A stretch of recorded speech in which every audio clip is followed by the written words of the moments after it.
Good morning and welcome to the second panel of our conference. Thank you for joining us today. My name is Lina Polyakova. I'm the Associate Director here at the Dinu Patriciu Eurasia Center. And it's my pleasure to very briefly introduce our second distinguished panel for today's session. But before I do that, I'd like to remind for those of you following the conversation at home or abroad, you can follow the dialogue on Twitter with the hashtag ACRussia and the handle ACEurasia.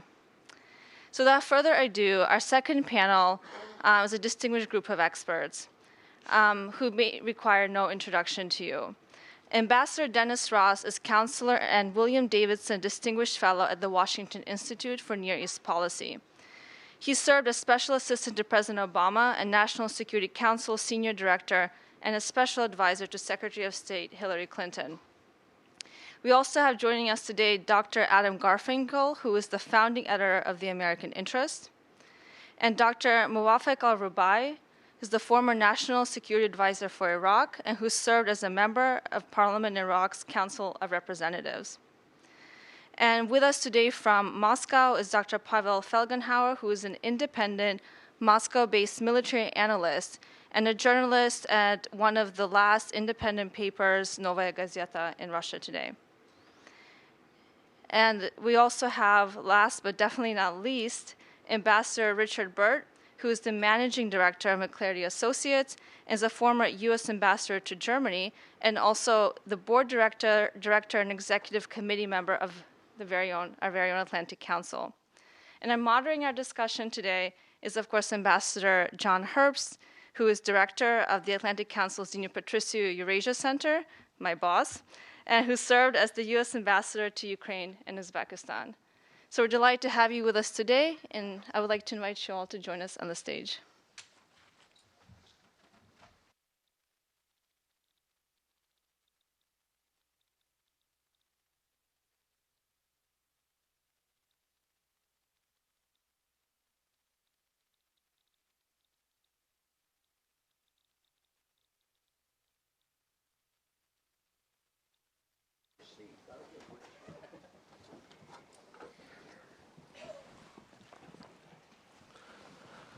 I'd like to thank everyone for coming this morning.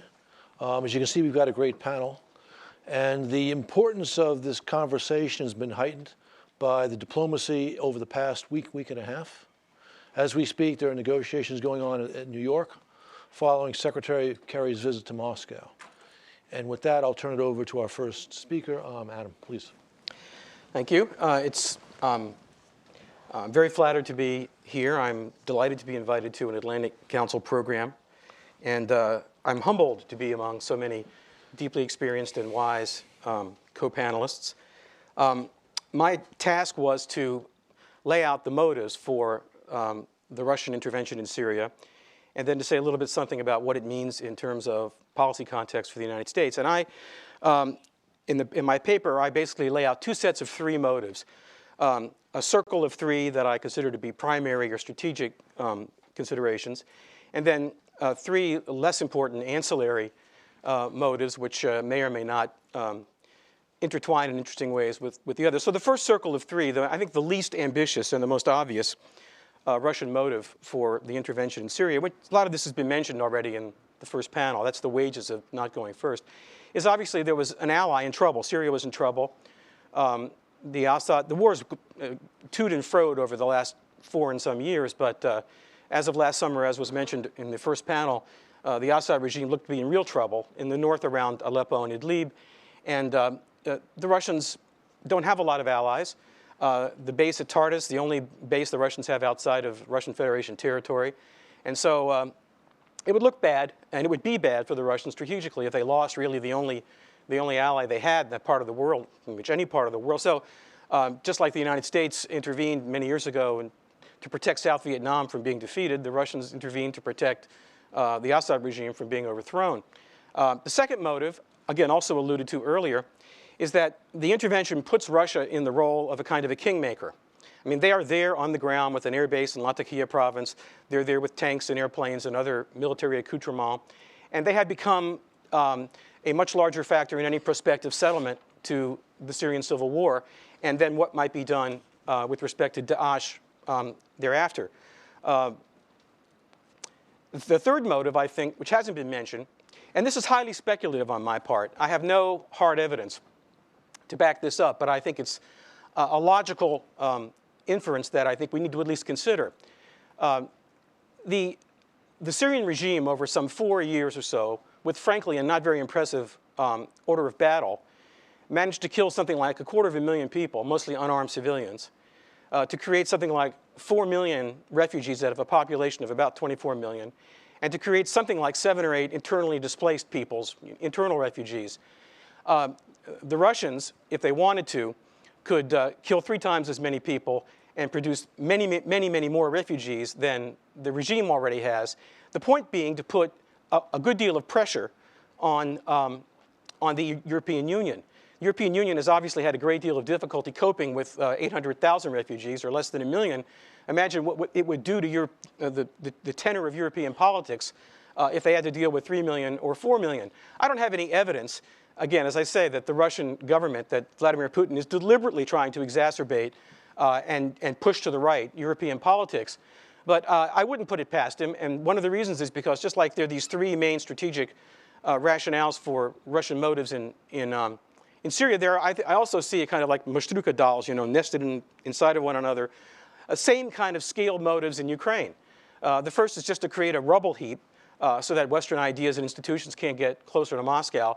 The second would be to suborn or replace the government in Kiev, which is not to the liking of Vladimir Putin. But the third stretch goal, probably much too dangerous to attempt, would be to send little green men into a Baltic state and watch what would happen in the American, the European, and the transatlantic response. If the United States and its allies failed to respond in a vigorous way, that would be the end of NATO and of the American alliance system with it. So it's possible, in theory anyway, for the Russians to very grievously harm NATO without actually meeting it on the field of battle, and visa the increase in the flow of asylum refugees into the European Union from Syria, it's possible to put a great deal of pressure against the European Union without actually trying to attack it or deal with it in a physical way. I've already seen the Italians a little bit wobbly about the continuation of sanctions against Russia on account of Ukraine. So these motives, although they are, as I said, they're speculative, they're not unreasonable, and so I think they need to be kept in mind. Now, the 3 ancillary motives, one of them has been mentioned a lot, which is Putin's desire, as a matter of course, to wrong-foot the United States, to make Russia look like it's a great international power again. And of course, as was mentioned before, this has a lot of domestic political resonance. And I don't think we should underestimate the domestic political motivations for a lot of what the Russian government has done, not just in this particular instance, but over the past several years. You can track pretty much what the Russians do abroad in various cases with difficulties that Putin perceives in the domestic realm. But there are 2 other motives. I mentioned Ukraine. One of the motives, I think, is simply distraction, is to get people's minds off of Eastern Europe and Ukraine and to get it on the Levant. And this has worked wonderfully. It's been a very, very useful tactic. After the speeches that President Obama and President Putin gave at UNGA, you will recall that both the French and the Italian delegates at UNGA wished the Russians well in Syria, all right? Well, what kind of selective amnesia do Western allies have to wish the Russians well in Syria and not say a word about what's going on in Ukraine? The third ancillary motive, and again, I'm not a Russia expert really. I would defer to Slava and to Pavel and to Angela about this subject. But it seems to me that one of the things that we've been witnessing is a kind of an international arms show, air show with a ground addenda designed to basically sell weapons. The Russians had to eat an $8 billion bill when the Baathi government in Iraq went down. The Syrians owe them about $4.5 to $5 billion. I think they're concerned about that. But more important, the Russians have sold the Iranians the S-300 air defense system. That's expensive stuff. The Iranian conventional order of battle is rusting and basically useless. They are going to get something on the order of $100 to $125 billion in cash. And one of the things they're going to do with that money is try to buy a conventional capacity. Where are they going to get it from? We're not going to sell it to them. the only place they can really go is Russia. It's even possible that the Iraqi government will decide, if only for the cause of interoperability with Iran, also to purchase a new Russian conventional order of battle. And if you add up these numbers, I mean, you're talking about, grocery money here. You're probably talking about, looking out over a 10-year period, something more than $50 to $60 billion. Now, that may not sound like a lot of money to the United States, but in Russia, which is deindustrialized, and the military-industrial complex being plugged into the oligarchy, that's politically powerful amounts of money. So, to me, those are the two sets of three motives that I think explain what the Russians are doing. Now, the problem, of course, it's easy to list motives. It's very easy to do this. The problem is to assign what the priorities are in the minds of the decision makers in Moscow, and then to say how these various motives interact. I don't have time to discuss that, but also we don't have any hard evidence about how that works. And again, I would defer to the Russia experts to counsel me on what they think the interaction and the priorities really are. Last comment. What does this mean for the United States? Dennis will talk about this at more length, but just let me say very briefly. I mean, it seems to me that if you think about the problem in Syria and with Daesh long enough, you come to the following very simple syllogism. Number one, Daesh is a problem. It's a threat. It's dangerous. How dangerous? People can argue, but after what's happened in the last couple of weeks, it's dangerous. And there's a lot of discomfort, it seems to me, that the policy right now that the United States is pursuing is not adequate either in terms of its likely consequences or its urgency to obviate the problem. Second part of the syllogism, okay, then you've got to go after these guys on the ground. Air power alone doesn't work. Who is going to supply these forces on the ground? Well, there's been a change in the polls in the last couple of weeks. More Americans are willing now to send large numbers of American forces into the Middle East than I thought would be the case, and probably for the wrong reason, but that's irrelevant. But I don't think that President Obama is persuaded that this is the right thing to do. So we're looking also for reasons of not just political expediency, but political efficacy. We're looking for Sunni allies on the ground. They may be Arab, they may be Turkish. But as has already been pointed, I think Marquette's pointed this out, ISIS is not anybody's first priority. It's there, but everybody has a higher priority. It is therefore impossible to assemble a local coalition whose main target is the destruction of Daesh. However, it is not impossible, in my view, to construct a coalition whose target is the Assad regime and with its Russian ally. And that brings us back to where we should start in the first place, which is that the Assad regime is the problem in creating Daesh. The Russians are the problem in helping them, and the Iranians are the problem in helping them as well. So we come back to the real danger in the region, which is less ISIS, which is a symptom or an emanation of the problem, and the real problem is the Iranians, the Russians, with Hezbollah and the other militias. That's the larger strategic problem, in my view. So this puts us right at loggerheads with what the Russians are trying to do in Syria, which is to sustain Bashar al-Assad, where our interest and the interest of the Sunni coalition should be to displace him, whether physically or by dint of retorquing the battlefield so that diplomacy can produce the kind of outcome that we desire. That's how I see it. The last thing I'll say is this. If the United States had decided 3.5, 4 years ago to create a humanitarian zone, my preference was that it be Turkish soldiers and with U.S. and NATO backing. But of course, no one paid any attention to me, obviously. If we had done that, we'd have been there first. The opposition to the regime would have a chunk of real estate, Syrian real estate, in escrow, against which to trade for influence over a political solution to the Syrian civil war. Now the Russians are there first. Now suggestions that we create a no-fly zone or suggestions that we bring standoff weapons to attack the regime or degrade the regime, or suggestions that we create a humanitarian keep-out zone run into the fact that the Russians are already there, and therefore raises the possibility of either an inadvertent or not so inadvertent direct clash between American and Russian forces in Syria. That's dangerous. That's what comes from not using force judiciously at an earlier point in a crisis and then allowing it to fester so that all one's solutions and all the risks get worse. I'll stop there. Thank you. Wonderful. Dennis? So what I'm going to try to do is say a few things that complement, I think, what Adam just said, but also what I heard from the first panel as well. And I want to put kind of in a larger context the issue of what's sort of driving the Russians and how should we respond to it. You know, if you go back to 1971, Angela, as you remember, as do I. No, I mean it from the standpoint of Alexei Kosygin said in 1971 that no problem anywhere in the world could be resolved without the Soviet Union. And it's pretty clear that Vladimir Putin would like to create that as a reality for Russia. Now, in 1971, when Kosygin was saying this, we didn't view it positively. Détente was supposed to regulate and make competition predictable. It wasn't supposed to make the Soviet Union a global arbiter. The question is it a good idea for Putin to become a global arbiter? And maybe we can discuss that in the panel. I would like to just say, at least on the issue of terrorism, and I heard this a little bit in the first panel, he said a lot of the right things. And Angela, you said he's going back to 2001, he said the right things. He said we didn't, at that time we agreed on the same enemy. Today we may not agree on that, but if you listen to what he said at the UN, what he said later in October, what he said in his December 3rd presidential address, the essence of what he said in each case was we need a kind of grand alliance, we need to forget about our differences and come up with a common front. We can't differentiate between moderate and immoderate terrorists.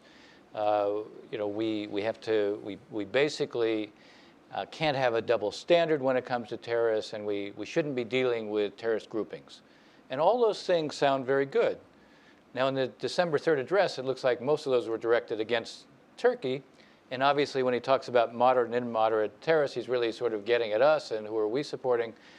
But I think it's fair to say that his own words aren't necessarily consistent with his own behavior when it comes to Syria. Who is he partnering with Syria? He is partnering with the Revolutionary Guard's Quds forces. He's partnering with Hezbollah. These are two organizations, I think it's fair to say, who have made terrorism a fundamental instrument of their policy. In the case of Hezbollah, I think it's fair to say that they invented the idea of suicide bombing. So he has no problem being a partner with them, and he has no problem actually providing air cover for what they're doing on the ground. So that begins to raise some questions, perhaps, about whether or not we can be these grand partners when it comes to terror. But it doesn't really address the question of whether or not we could collaborate on Syria. And Nabil isn't here, but Nabil is saying we should be, that there's no answer unless both we and the Russians are there. And it's clear that the President and Secretary Kerry also believe that. What is interesting when you listen to the two of them is that they sound a little bit different. I mean, the objective is the same in terms of collaboration, but they're a little bit different in terms of their expectations. The President, after he saw Putin in Paris, was confident that eventually Putin will come around. It'll take some time, but he'll come around because of in a sense, the logic of quagmire, that the costs are simply going to be too high, and that's what's going to produce a change in Putin. So he won't support Assad the same way, so he will decide that he actually has to go after ISIS as opposed to where most of the attacks are coming today, meaning most of the targets are against the non-ISIS opposition. Kerry is different. He's much more enthusiastic about the character of the cooperation. When you look at what he said in the aftermath of the Vienna conference and the first meeting, he said, we really agree on all the same principles. You look at what the Secretary said when he was in Moscow on Tuesday, and he said, we may not see eye to eye on every aspect of Syrian policy, but he said, we want the same outcome. He said, we see the same challenges. He said, we both want to go after Daesh.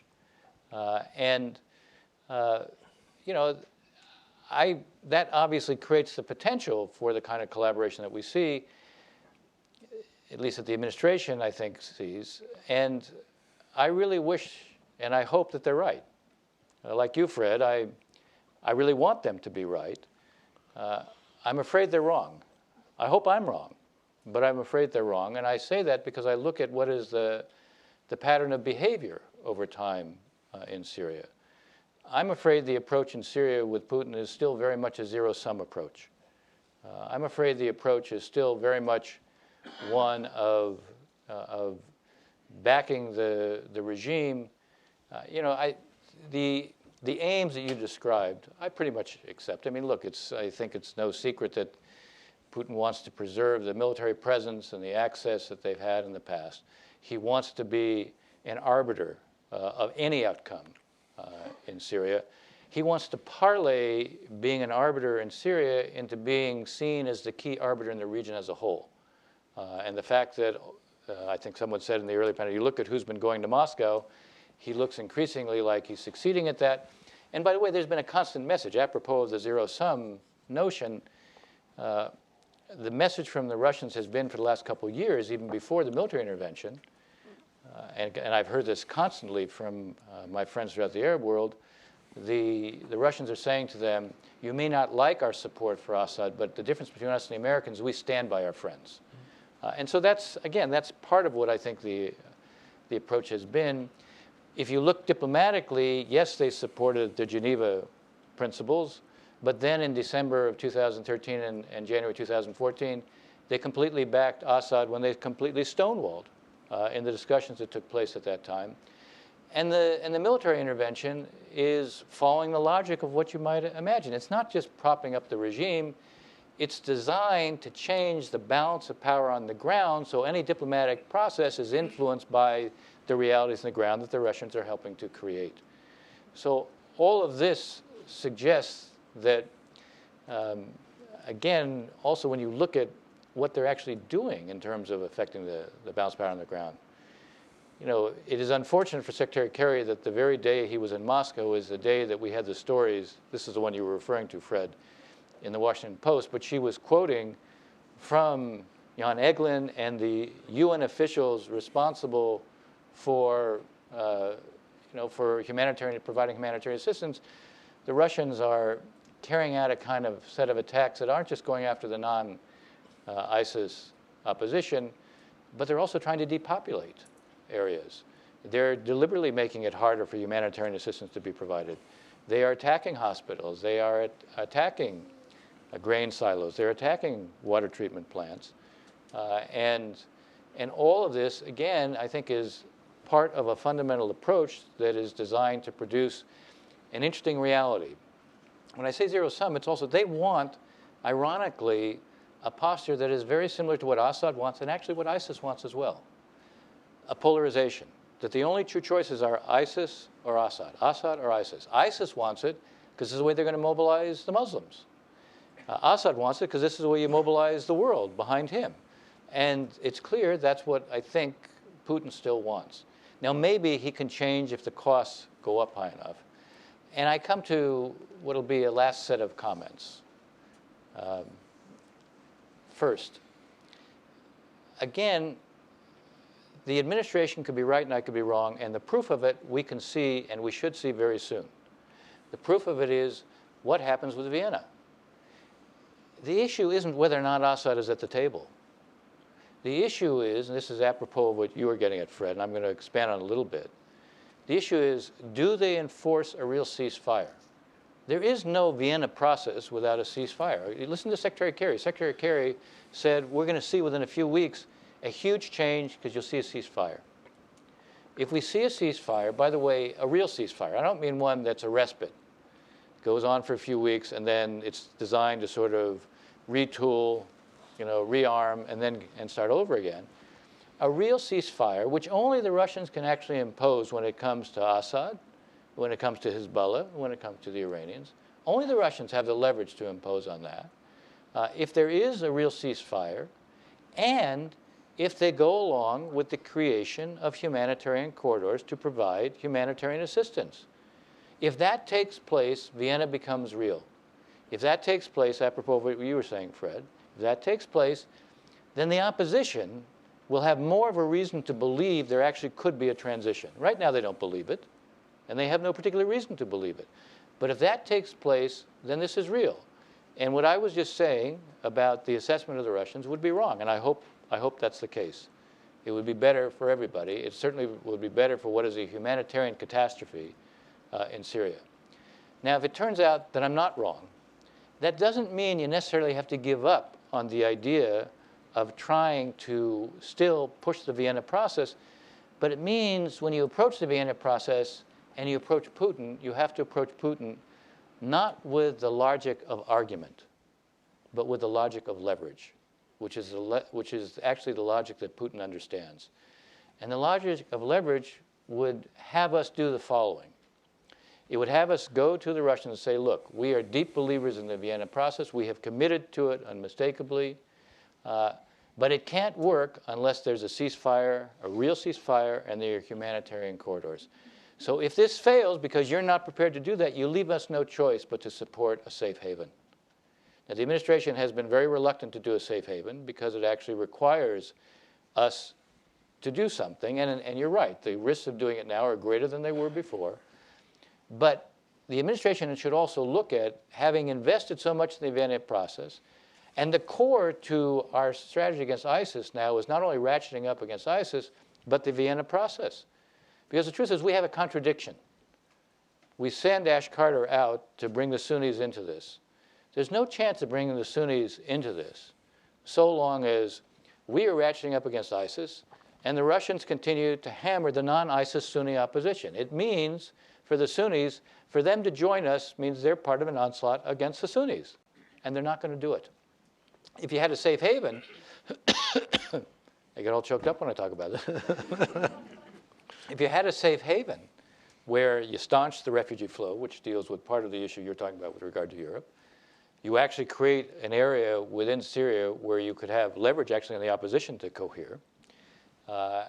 And in a sense, the Sunnis are seeing that something is done to stop the onslaught against Sunnis within Syria, you actually change the circumstance.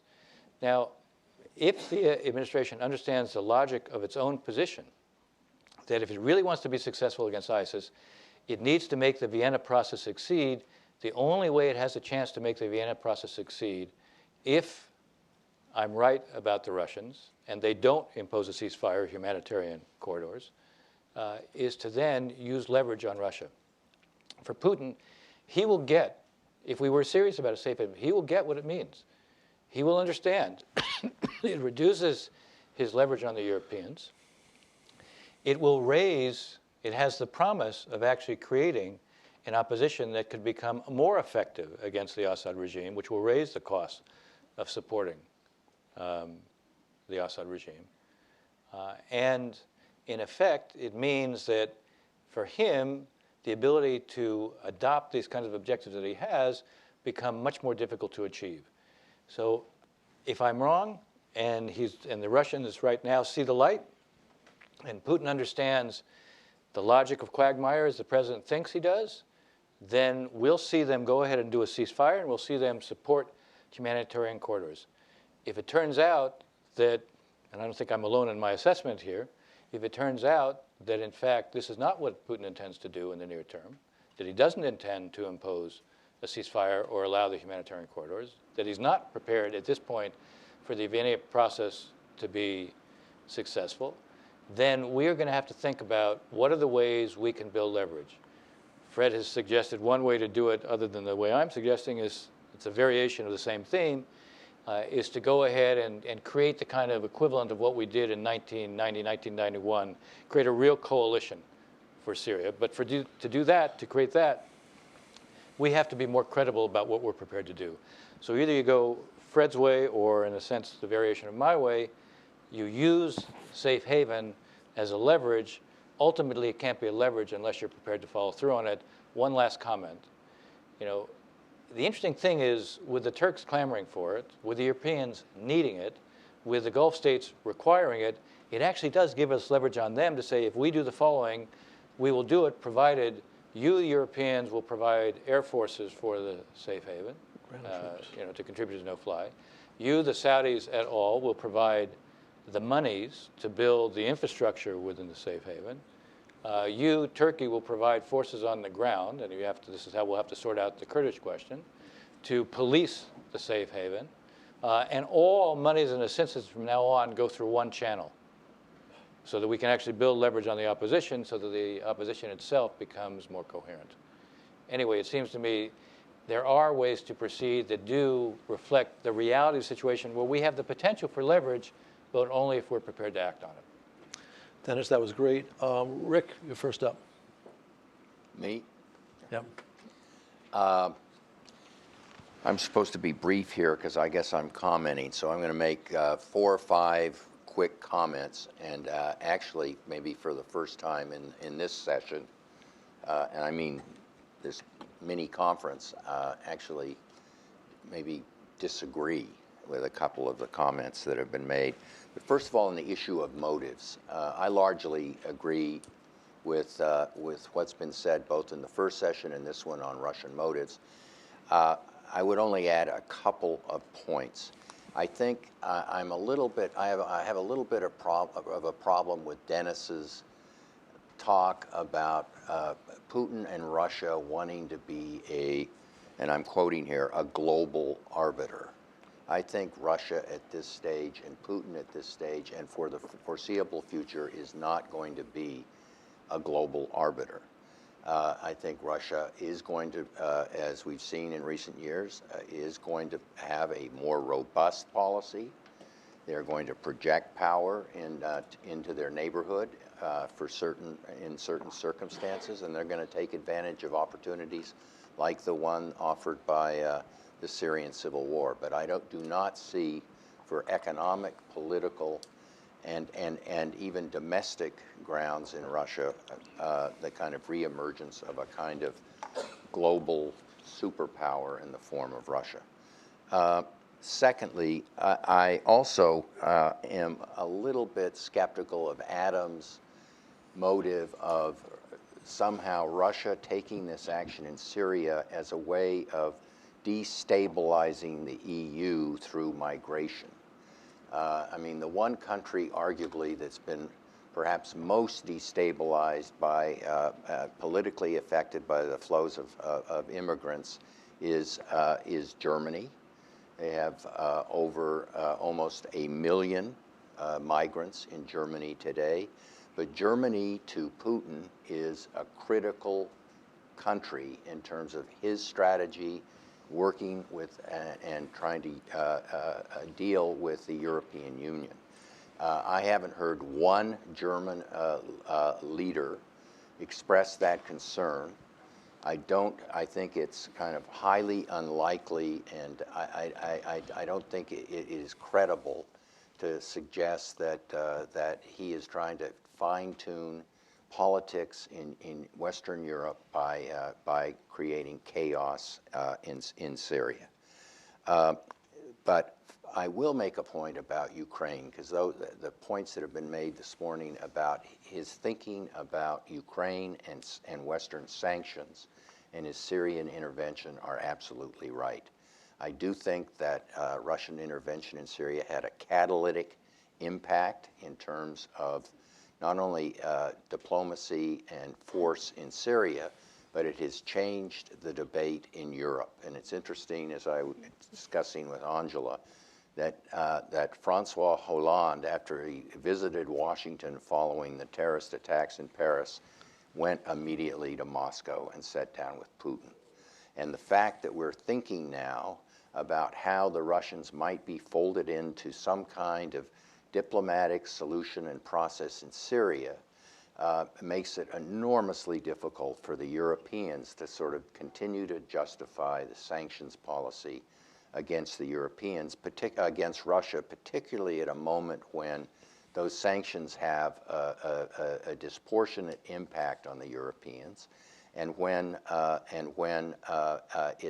it's hard to justify new projects like Nord Stream 2 at the same time while keeping sanctions in place on Russia. So I'm not predicting an early change in this policy, but I do think as if Putin demonstrates that he's trying to seek somehow through just purely public diplomacy play a constructive role in the Syrian exercise, I think the sanctions policy toward European EU sanctions against Russia are going to be vulnerable. Second point I would say is simply that I think that if you compare U.S. and Russian policy in the Syrian situation, that what Putin has done is defined or has created a much easier task for himself than U.S. foreign policy has created for itself. And he is supporting Assad. And as Dennis said quite correctly, he is demonstrating to the region and elsewhere that he will stick with his guy, and he will be a loyal friend and ally. We, on the other hand, not only wanted the ouster of Assad, but we've wanted a process which is enormously difficult to define, to implement, that's going to lead to the end of fighting, the end of human rights abuses, and some type of settlement that takes all the interests of the disparate groups in Syria into account. That, in the judgment of a lot of people, including myself, is very unlikely in the near term. So we've got asymmetrical, not just asymmetrical interests perhaps, but certainly asymmetrical goals. And that needs to be taken into account as we think about what they're trying to do and what we're trying to do. I think that the issue of Russian, the introduction of Russian ground forces in Syria, large numbers, I think that could change the scope of the conflict and actually defeat ISIS, in my judgment, is very unlikely. I think Putin has already, to some extent, been burned by his intervention there, not to mention the shoot down of the airliner in Egypt, the loss of the tangle he had with the Turks, and the loss of a plane and the pilot, and the costs that are going to grow in terms of this Turkish-Russian dispute.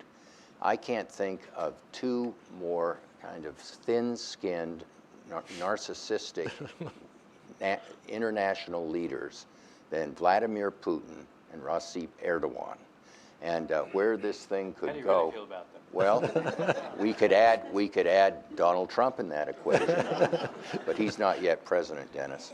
But but thinking about how this thing could go unhinged tells me that I think that that the Russians are running big risks here, and I doubt very seriously, though, that Putin would take the step of introducing substantial numbers of ground forces. I think a more interesting question is to think about the possible, is there likely a convergence of U.S. and Russian diplomatic strategy in the Vienna process? And this largely, in part, will revolve around whether there's a deal on Assad. You already see a slight movement there. As has been pointed out this morning, Kerry seems to be backing off from the idea that Assad would necessarily have to go at the outset. The Russians are sort of hinting that Assad wouldn't necessarily have to be around at the completion of some kind of deal. So there seems to be some kind of progress there. That said, it's not even for me an issue of whether Putin is playing a zero-sum game. I think the big mistake we could make here is to think that somehow the United States and Russia, even if they were to reach agreement, could drive an overall settlement here. First of all, there are the other regional powers, and they're going to have a lot to say, in some cases more to say than perhaps either the United States or Russia. They include Turkey, they involve Iran, and they involve Saudi Arabia. And then there are the groups on the ground in Syria who enormously complex, including, of course, ISIS. One thing that I don't think has sort of been adequately kind of fleshed out in today's discussion is I'm in the camp of those who argue that what we are seeing with ISIS and what we are seeing in Syria and Iraq is part of a bigger, almost 30 years war that has two critical elements to it. One is geopolitical, which is a contest, if you will, between Saudi Arabia and Iran. And two, it's sectarian. It's Sunni and Shia. And that creates dynamics that make it more barbaric and make it more complicated. And so what I'm suggesting here, and this is where I would have to come back with Dennis and his creation of a safe zone.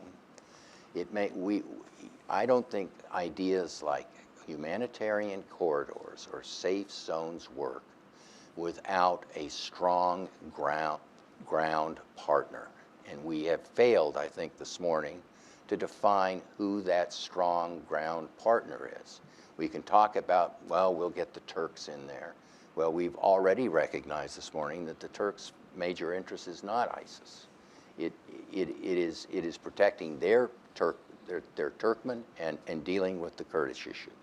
So if it's not the Turks, we're not going to get, the Kurds are great when they're defending their community and their regions.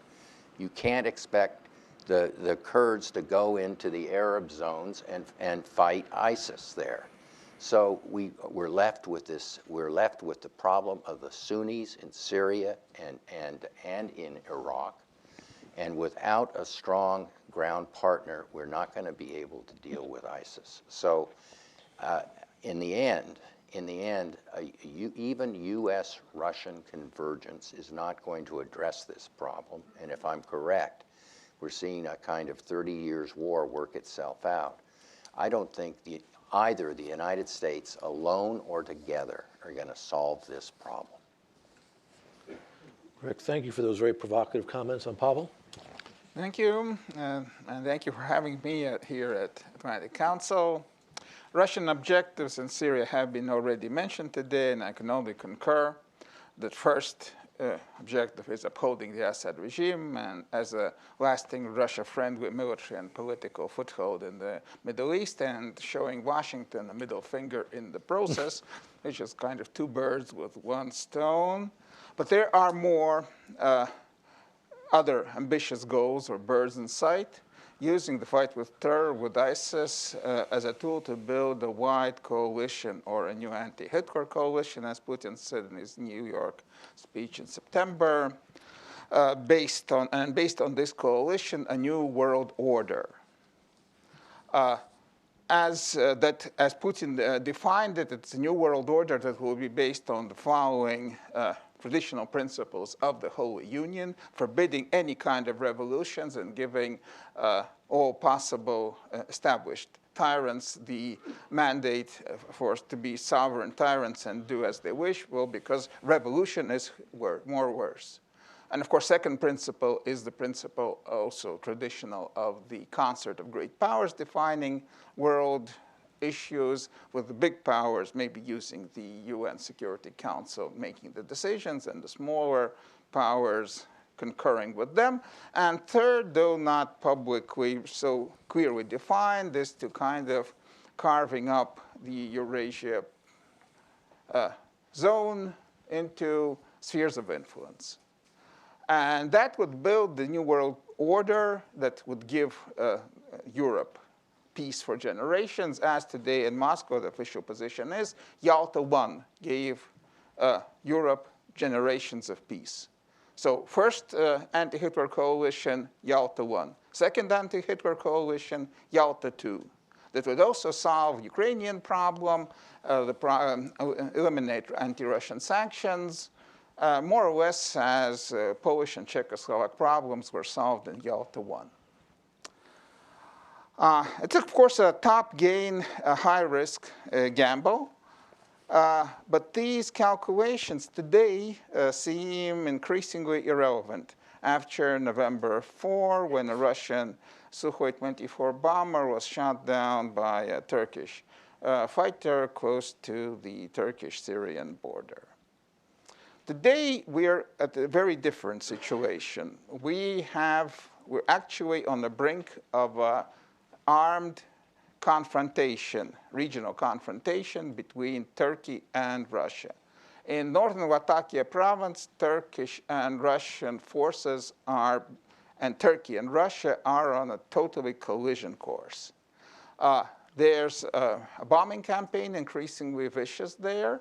And under this bombing campaign and with its support, Hezbollah and the Alawite militias and others are pressing a ground offensive against the Turkmen positions and are, well, moderately successful. There's increasingly heavy ordnance being used, including fuel bombs or delivered by air and by the Sunburn multiple rocket launch system to uproot entrenched opposition forces. And some of the fighting is already happening just on the Turkish-Syrian border. And as this offensive continues, the fighting is going to move towards the Turkish border. Shells, and these are dumb shells, basically, are going to fall on Turkish territory. That's more or less inevitable. And of course, the Russian military were given orders to shoot first and shoot to kill, as Putin said. You should destroy any targets that potentially can threaten you. And the Russian military would, of course, want to level the score after losing one jet and one helicopter, and maybe see a Turkish plane down. And if nothing will be done, it's a high probability that there are going to be more incidents, which will eventually escalate into a local conventional war. The greatest problem with that is that conventionally, in that part of the world, Turkey is stronger than Russia. On the ground, absolutely. On the sea also. In air, most likely, it also would have an upper hand, which would mean that Russian forces could suffer humiliating losses, and which means that the conflict may escalate further to the Black Sea, to the use of long-range Russian cruise missiles against targets, say, in, I don't know, Erdogan's palace in Ankara.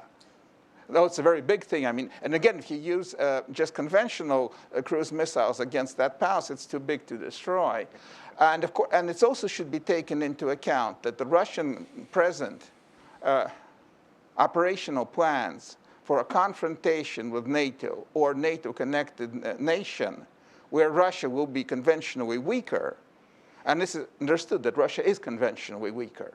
To resolve that problem, we're going to go nuclear.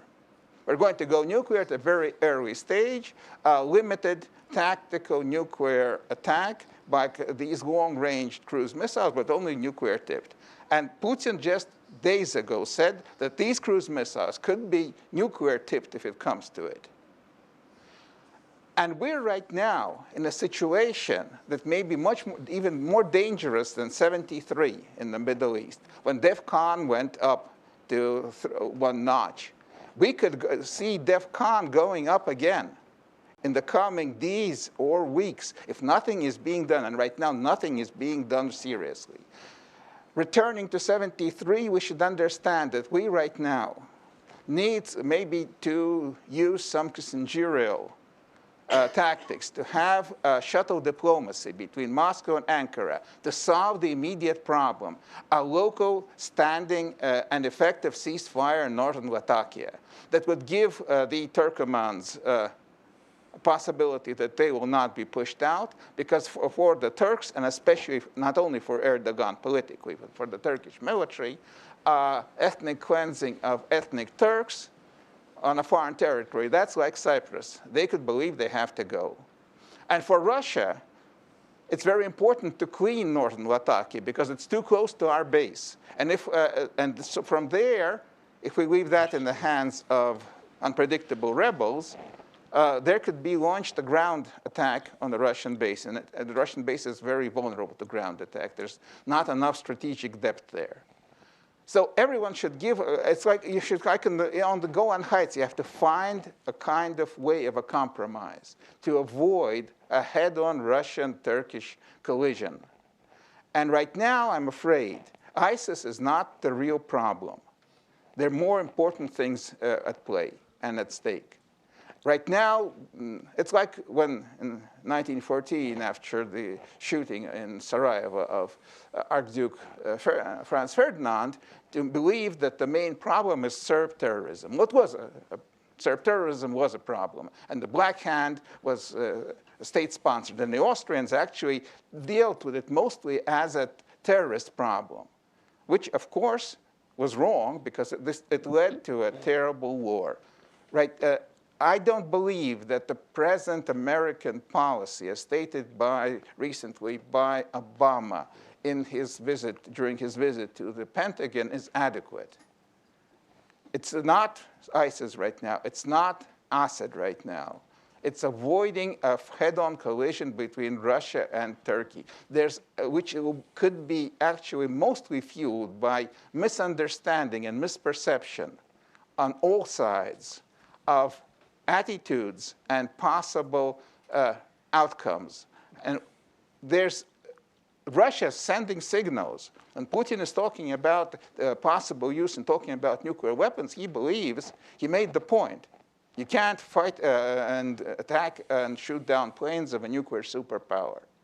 And most likely in Turkey, they believe that since they're NATO, no one's going to attack a NATO nation. So both sides most likely believe that they are secure, and they're blindly, maybe stumbling into a very dangerous situation. Pavel, thank you for reminding us, no matter how bad we thought the situation was, in fact, it's worse. Wafa, please.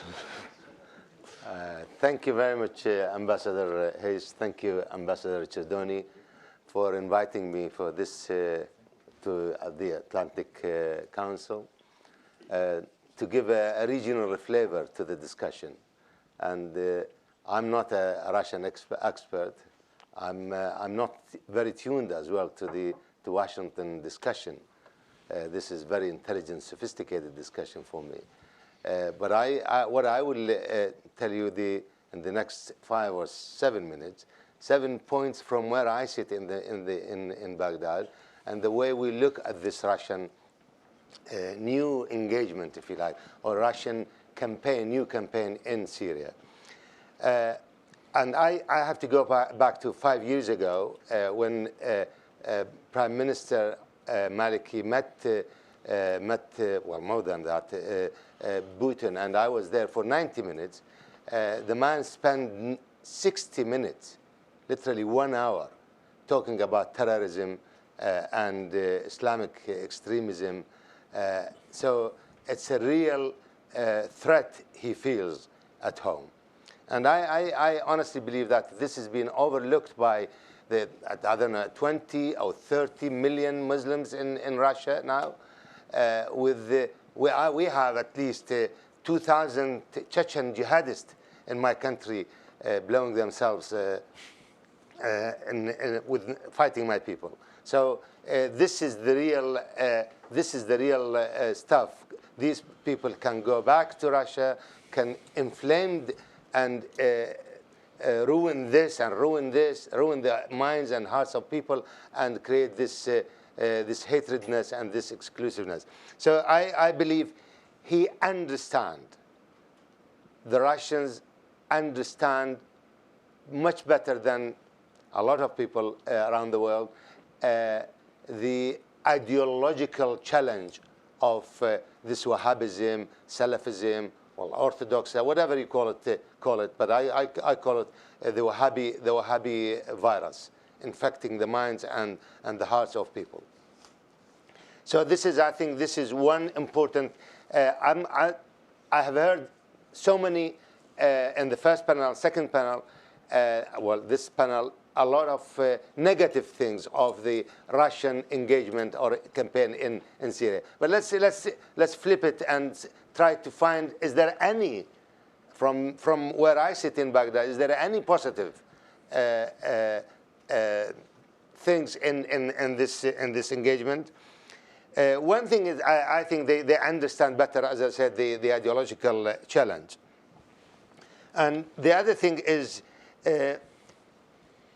the Russian campaign in Syria, from our perspective, has heightened the interest and encouraged and enhanced U.S. involvement in my country, in Iraq.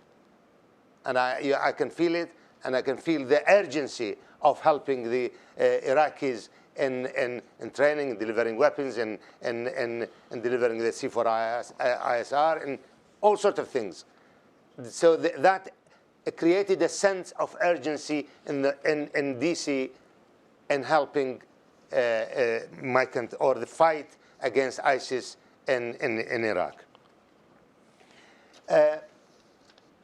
We also felt when we tried to retake Beiji and Beiji refinery, and we advanced to up to Shargat, we felt that Daesh is not that strong, because these routes of supply has been destroyed by the Russian campaign in Syria, because that supply is coming from Syria from us.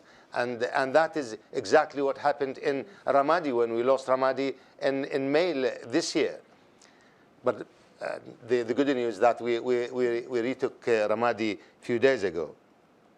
So I believe it has some positive, if you like, implication.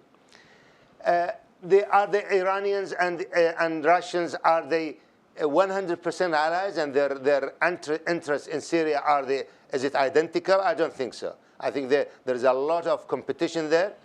There is a lot of, the Russians are trying, this sky-high anti-American sentiment in the region has always been capitalized by the Iranians for the last for the last 2 or 3 decades now. Now, I think this is, the Russians wanted to capitalize on this as well, and try to rejuvenate their old ties, and we can see in their approach, and they're sending their feelers to approach the old Ba'athist, the old communist, the extra, the Orthodox Islamists, if you like, but the on the left side. So this is another aspect you can look at the Russian campaign in Syria. You can see in the region where I come from, or where I sit, is mostly the Shia in the region are welcoming the Russian role, the new role of Russia in the Middle East, while the Sunnis are they're opposing it, basically. Most of them, with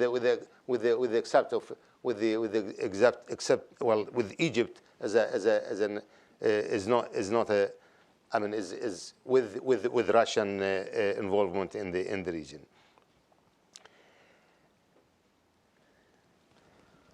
People also in my region are welcoming the Russian role in Syria because their rules of engagements are different.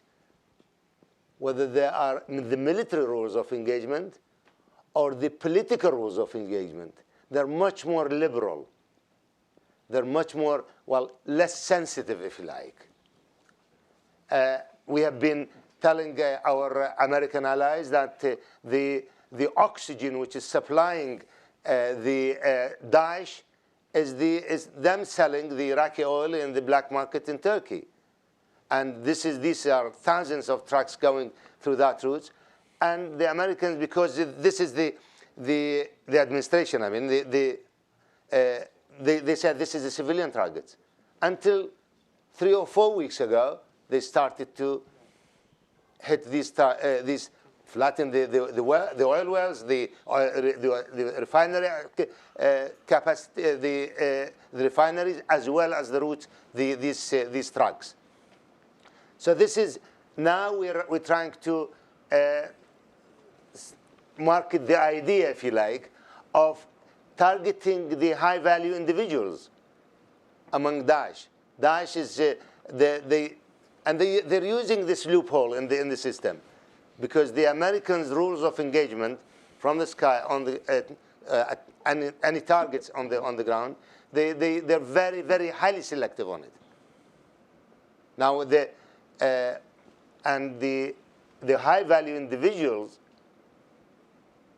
when they travel, they used to travel in convoy. Now they're traveling with their family and with his wife and with his children, to avoid any engagement from air. So the Russians are much more liberal in their rules of engagement.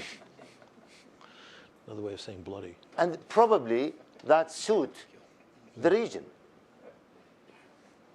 at least for the time being, to crush this enemy, because this is a brutal, this is a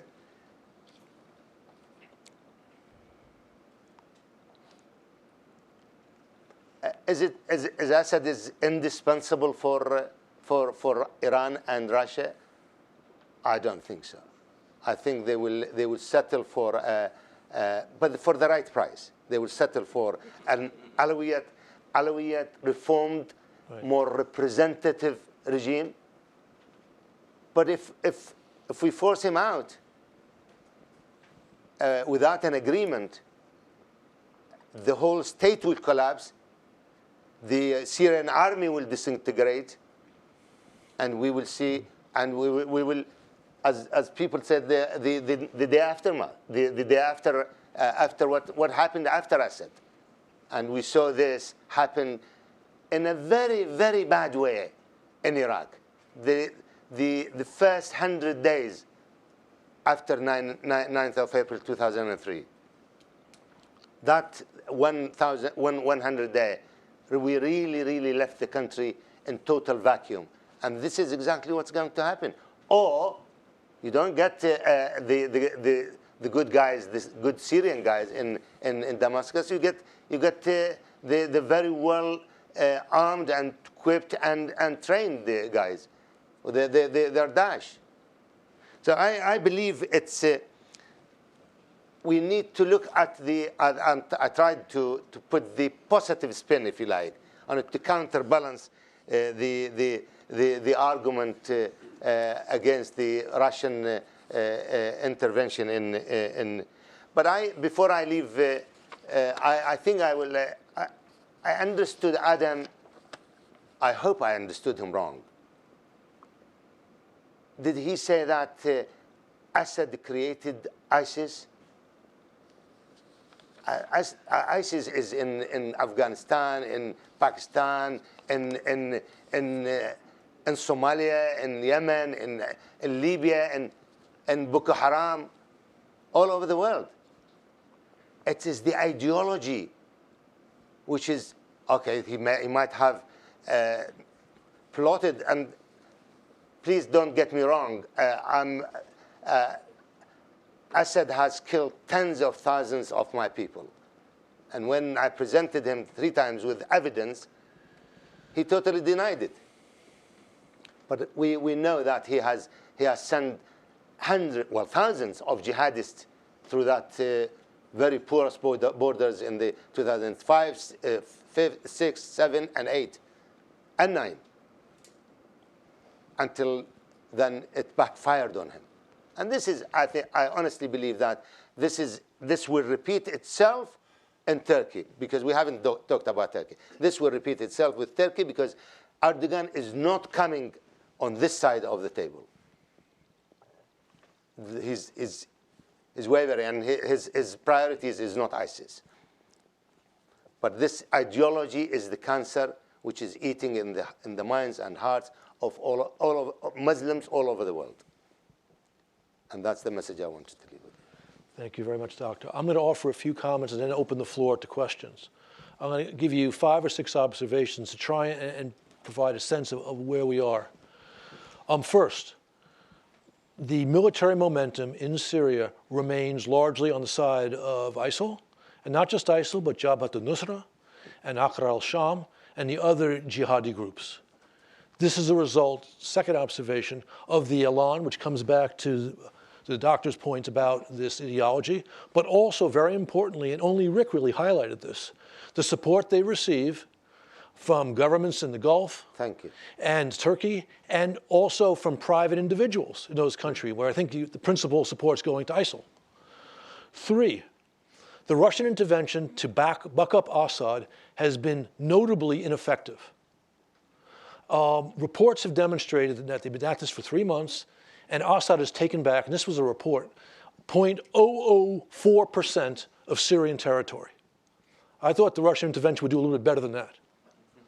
But it hasn't, because air power alone will not do it. 4, Russia is already confronting the dilemma that I thought it would take another 3 to 12 months for them to confront, which is either they had to intervene more sharply, or their client is going to start being on the defensive again. That's why, 5, we're beginning to see some signs, I don't want to overstate this, and I'm amazed that I'm the guy on the panel who's the least negative on the Russian role. We're beginning to see some indications, inklings, that maybe Moscow's position is changing. And these have been referred to already. 1, what is it? You had European diplomats suggesting that also anonymously, that Moscow is maybe not wedded to Assad at the end of the process. By the same token, we've seen a clear movement to the American position that Assad does not have to leave right away. We see all this flurry of diplomatic activity, which, yes, it heightens Putin's role on the world stage, but there's an understanding in Moscow that they have to somehow reach out to the Sunni powers backing the extremist groups on the ground. Nonetheless, that doesn't mean that Moscow is actually going to do the necessary. They also want, as Rick pointed out, to use their sudden role in Syria as a way to persuade the Europeans to ease up on sanctions relating to Ukraine. That's not going to happen in January. The Europeans took that decision on the margins of the G20 summit. But now they're looking at June and July, when it had to be renewed another time. And the statements by Renzi gives Moscow hope that this ploy will work. But so far, Moscow does not necessarily see a need to actually do the necessary in Syria. We see Hollande and others are falling all over themselves trying to welcome the Russian role without Moscow actually doing something serious. Dennis laid out a very clear test of Russian intentions. I am confident that they will fail that test. But the interesting question will be, what happens when they fail that test, the diplomatic process is going nowhere, and Assad is starting to be on the defensive again, because Russian air power alone will not do it. Fred gave us this morning a possible solution to this.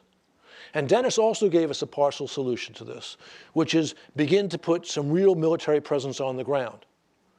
That, however, requires troops on the ground. And at the present time, it's not going to be American troops, although the American public's position is changing as a result of the attack in San Bernardino. It would have to involve Turkish troops for sure, probably French troops, and, very important, a clear understanding with the Sunni powers that they're going to stop their support for the extremists, and maybe they're going to put their own troops on the ground. My sense is this is all possible, but the time frame is not 3 months, it's not 6 months, it's not 12 months. It's probably 24 to 36 months.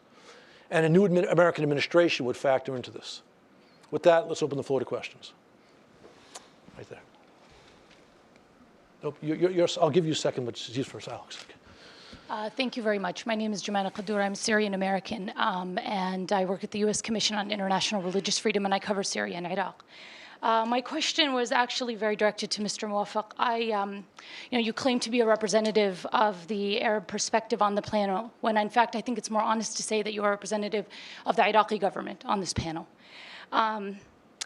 You claim that you want to take a look at the positive benefits of Russian intervention in Syria, and you cited 2 examples that are very focused just on what that benefit directly the Iraqi government. I'd like to know what you think about how the Russian intervention, how it can possibly be positive for the people inside of Syria. I'm talking specifically about the 200,000 Syrians that have been displaced since October, since Russian intervention. I'm talking about the thousands of Syrians that have been killed as a result of the Russian targeting of hospitals, schools. I don't know if you saw in Duma last week, they targeted, it was the Russians who targeted the schools and the hospitals in these areas.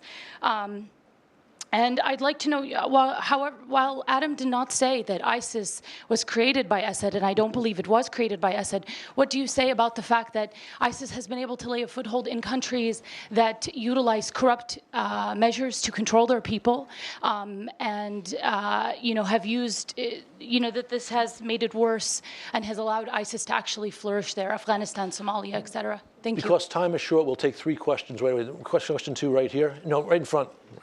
Okay, and then question 3 is right there. My name is Alexei Sapchenko, and my question is is related to the solutions. It might sound ignorant, but still I'd like to ask it.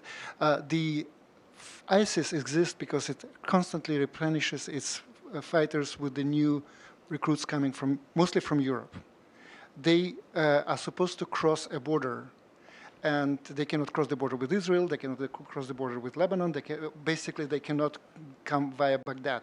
The only country they come through is Turkey. Wouldn't it be easier, instead of cajoling Turkey into sending its troops or doing something else, just to ask to stop? Because it's very easy to identify those people. They come and go permanently. Why nobody raised this issue? Okay, thank you. And Thank you. Oh, thank you. My name is Ola Olim. I'm a European Union senior fellow at Brookings this year. And first of all, regarding the speculation on the European Union and Ukraine sanctions, I understand the concern, but I think today it was indicated in Brussels that the sanctions were rolled over for another 6 months. So in June and July, it may come up again. I mean, there was this indication that you said that Italy has, somebody said that they were wobbling on it. Actually, they only asked for a discussion.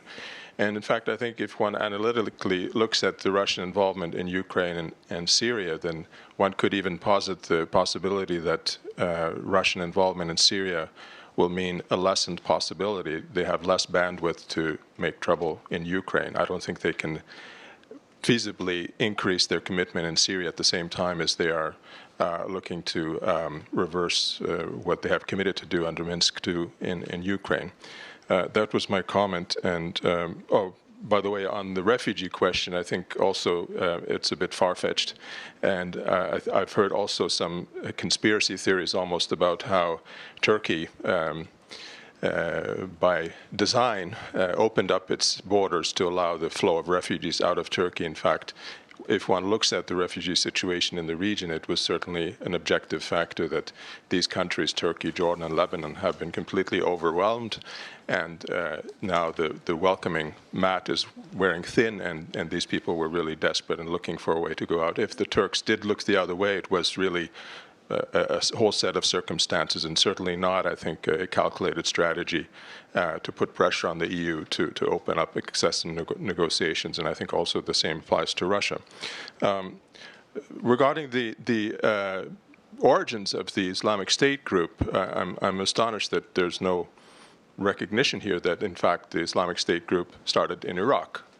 And in fact, I think it's excellent that we have an Iraqi representative on this panel because, as we have already recognized, by adopting a strategy on Iraq and Syria together, seeing it as one regionalized conflict, it's very difficult to resolve this issue looking at Syria in isolation. And my last point or question would actually be regarding Russian intentions and motivations.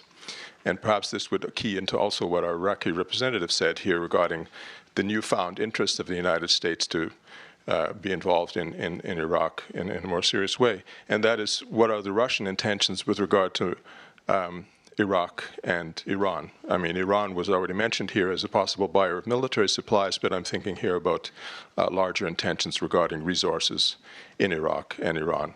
Is Syria the real prize, or is it looking further afield to Iraq and Iran? Thank you. Okay, we'll go down the panel, answer the questions. Adam first. Oh, I've collected a lot of comments. I mean, as I said, I don't think I ever said that ISIS was created by Assad. I just meant to say, if I said that, I misspoke, that that the Syrian regime's barbarous behavior has been the principal recruiting tool for ISIS. The sources of ISIS go back, of course, to the kind of 1-2 punch of mistaken American policy in mismanaging the Iraq war and then withdrawing too soon before the Shia government in Baghdad could stand on its own 2 feet. So there's never just one reason why complex things happen. There are always more than 1, 2, 3, 4, 5. So if I said that, I misspoke. About the Russians actually designing their policy to create more refugees. Well, I've heard now from 2 people to say that it's far-fetched. Maybe it is. As I said, it's speculative. I have no hard evidence. But I will reserve my judgment on this until the truth, if it ever spills out. Vladimir Putin seems to me to be a textbook example of like KGB light thinking. That's L-I-T-E. And he was raised to believe that Western institutions were ultimately lethal and ineradicably hostile to Russia. And that means both NATO and the European Union. I also think that if the Schengen zone were to go the way of Trotsky's dustbin of history, and if European politics in general turns illiberal and more toward the right, as we've seen recently in Poland, as we already have seen in Hungary, the Czech Republic, maybe in the next elections in the Netherlands, we'll see something quite unusual there. I think that this makes it easier, and even Germany, I think this makes it easier for the Russians to deal with EU member states one-on-one than it is for the Russians to deal with the European Union as a strong confederal unit. So we'll see on that point. We'll see. As for the Turkey so-called conspiracy theory, again, this is an empirical matter. I don't know all the facts yet. I've read those stories. Again, I'm mindful of them. I don't know if they're true. But I don't know that they're false either. So this is an empirical matter, and I think we shouldn't rush to judgment over those things. The last thing I want to say is, and this is jumping around to subjects a little bit, but if the United States wants to try to create some kind of a coalition force that's useful on the ground, one thing that hasn't been mentioned so far in either panel is this idiotic, stupid war in Yemen that the Saudis are prosecuting. And we are allowing, the United States policy is abetting, in a way, this stupid, dangerous war in Yemen, because I think we feel bad that we kind of diss the Saudis over the Iran portfolio and a variety of other things that tick them off. But this is very, very dangerous and very stupid. We're never going to get the Emiratis and anybody in the Gulf to look toward first Assad and then Daesh, unless we can end this ridiculous war in Yemen. And it's possible to end it. It is possible. The United States needs to do more to try to end the war than to support the Saudis trying to wage it. Because ultimately what this will do, I fear, is that this will reenact, it'll reopen the wound of the 1934 war over Asir. And in the fullness of time, what we'll see is not Saudi forces bombing and screwing around in Yemen. We'll see Yemenis trying to retake Asir and Najran. And wouldn't that be interesting? Thank you. Dennis? A couple comments, I guess. One on Turkey. Yeah, look, I mean, there's been a focal point of the administration to try, and not only the administration, but I think the Europeans, to try to get the Turks to do much more to try to ensure that their border is not as porous as it has been. There is no doubt that the Turkish priority has been more Kurdish than it has been ISIS. On the other hand, the Turks today have 2.2 million Syrian refugees in Turkey. They have a stake in seeing that end, one. Two, more and more of the terror they're facing within Turkey itself is being ISIS-driven, not Kurdish-driven, ISIS-driven. If you look at Turkish behavior over the last couple of months, you've seen a much more systematic effort to go after those within Turkey who are the source of the terror, and that's not just the Kurds, but it's also ISIS, which means there is a potential to affect, I think, Turkish behavior. When I say, create some kind of safe zone, right now, I know the administration is not going to go for that. I mean, the president has basically resisted it every step of the way. The David Ignatius piece the other day, I think, captured, let's put it this way, it wasn't an interpretation of the president's thinking. He was simply quoting the president's thinking. So the president's reluctance to be drawn in to these conflicts remains as powerful as it has ever been. In many ways, I feel like the president has overlearned the lessons of Iraq. And part of the problem is we've never had a debate, a serious discussion within this country about the lessons of Iraq. I mean, the people on the left who opposed it, and for good reasons, have never been prepared to revisit, was there anything that we should be learning from this? People on the right who were for it have never really admitted what was wrong with it. We have a president who basically has made that his analogy. You know, we did Vietnam because of Munich. Decision makers make analogies when they make policy. And the analogy for this administration that they applied to Syria was Iraq. Circumstances were very different. This actually was a genuine civil war, and it gets me into this issue. Yeah, Assad didn't create ISIS, but he sure contributed to it. Assad decided to, in a sense, declare a war within Syria against those who were demonstrating against his regime, not at the outset, by the way, almost all of whom were secular to begin with, not because they were calling for a regime change, they were calling for reform. And the response to that was draconian. And then, as a way of saving himself, he had to create a sectarian conflict. He had to say to the Alawis, if I go, you're all finished. So he created a war.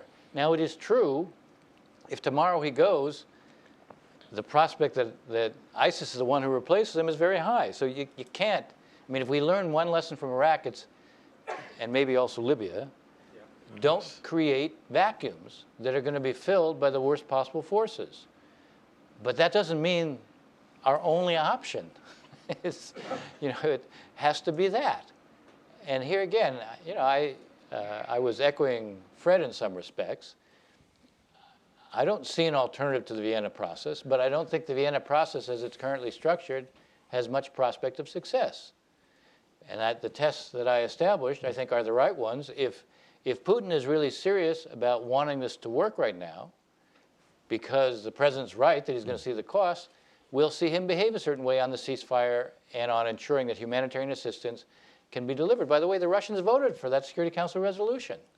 They're just doing nothing to ensure that it'll actually be turned into a reality.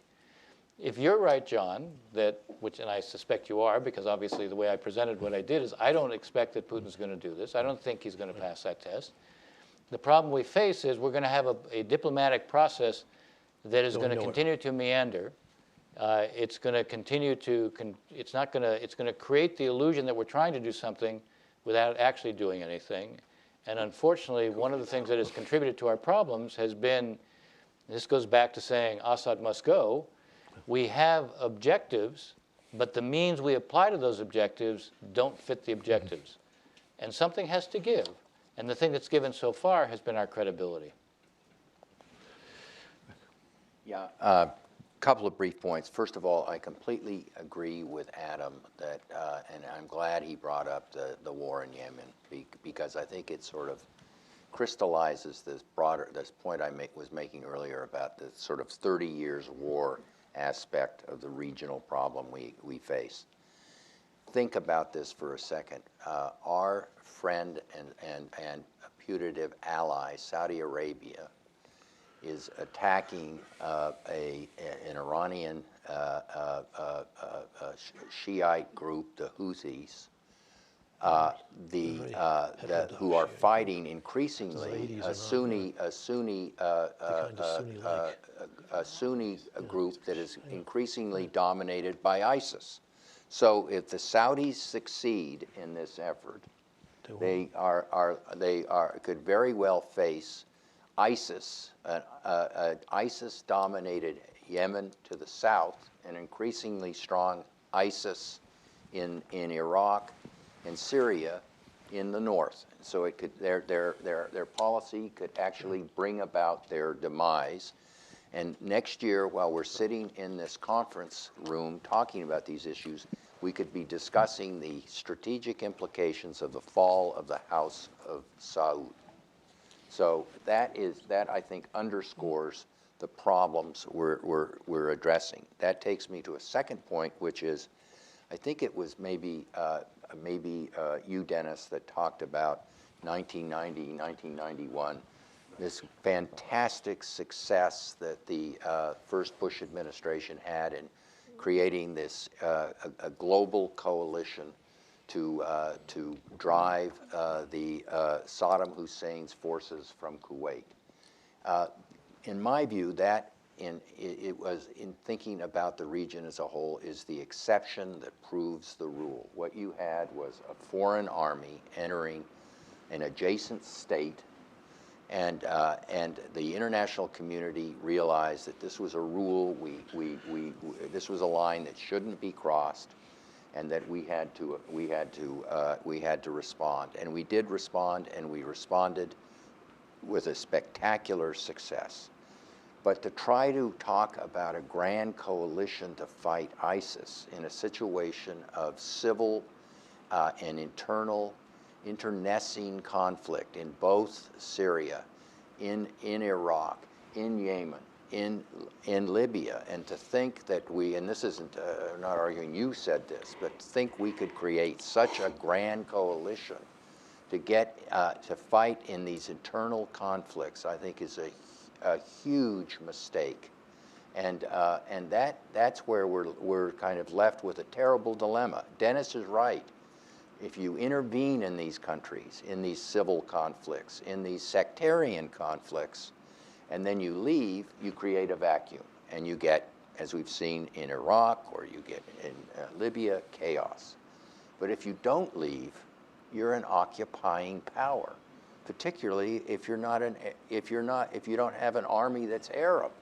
If it's Russian, if it's American, if it's European, how long are you going to be welcome there? And that is the dilemma, that in thinking about what we should do in Syria, that nobody can resolve. Pavel? Thanks, Rick. I should say, and it was mentioned here about the Russian possible ground intervention in Syria. It's basically, it's impossible.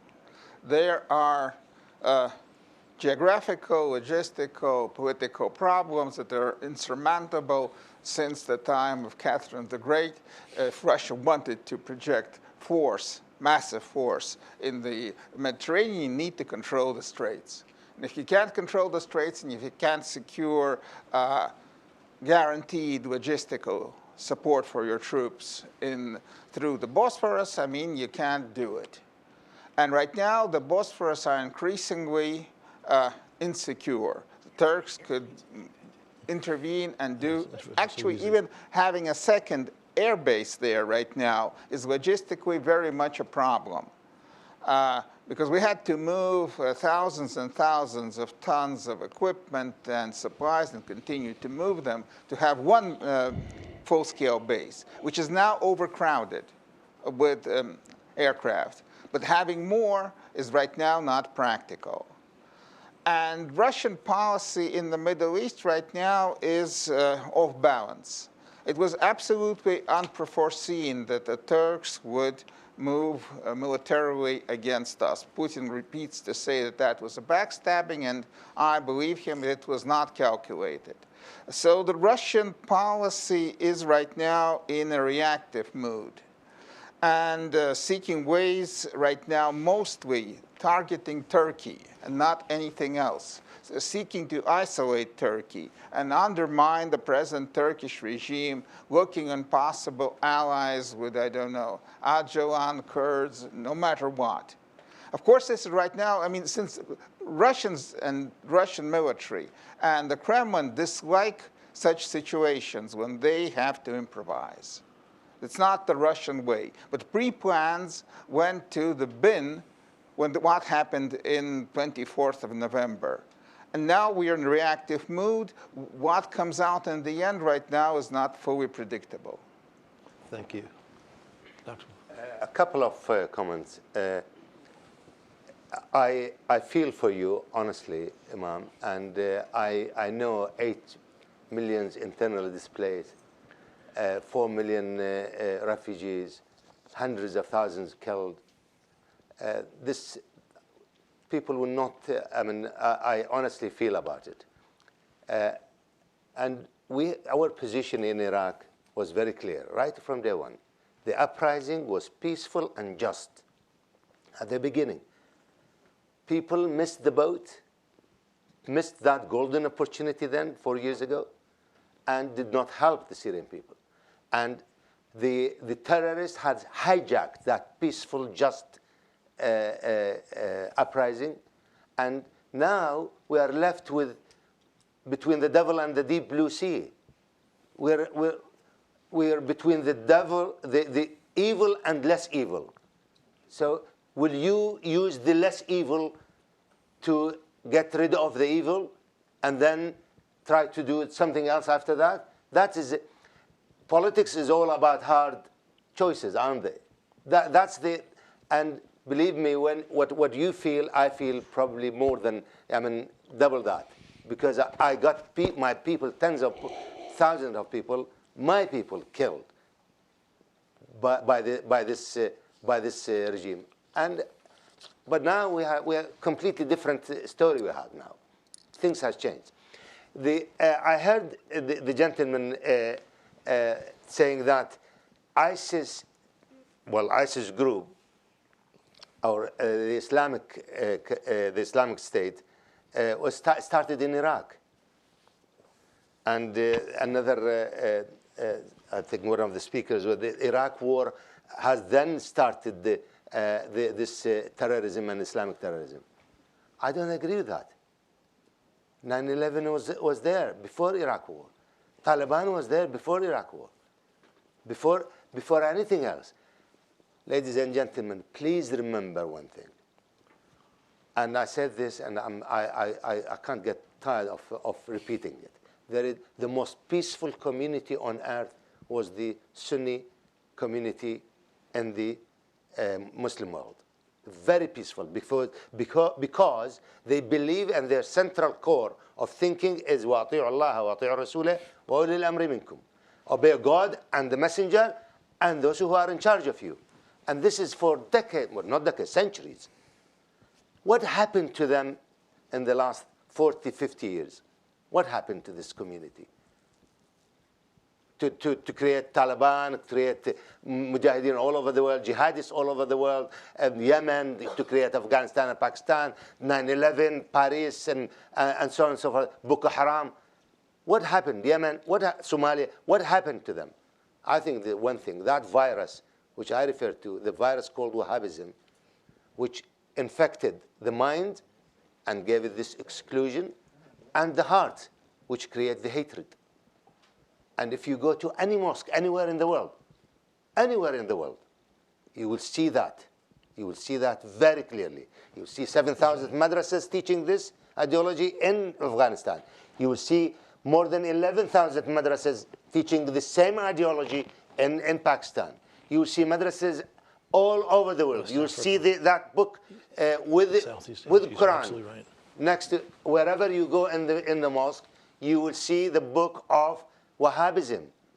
They spend billions and billions and billions of dollars over the last 30, 40 years to promote this ideology, this hatred ideology. They have to reverse it. It has to be reversed. And I'm not attacking my fellow Arab country at all, because as I said, the Saudi royal family is a secularist. Is a secular ruling class. And I know them, and I have a lot of friends with them. But it's the religious establishment which we're talking about. It's the religious establishment which has been funded and given the power, money, and the status by the royal family. And this is what the message has to be to the West. Please apply some pressure on your ally, your regional ally, your friends in the region, to stop funding these guys. To stop that, sorry. I got carried away, didn't I? Okay, thank you very much. I'm afraid to Thank you say very much we're indeed. 5 minutes over. We've already no more questions. Thank you very much for coming.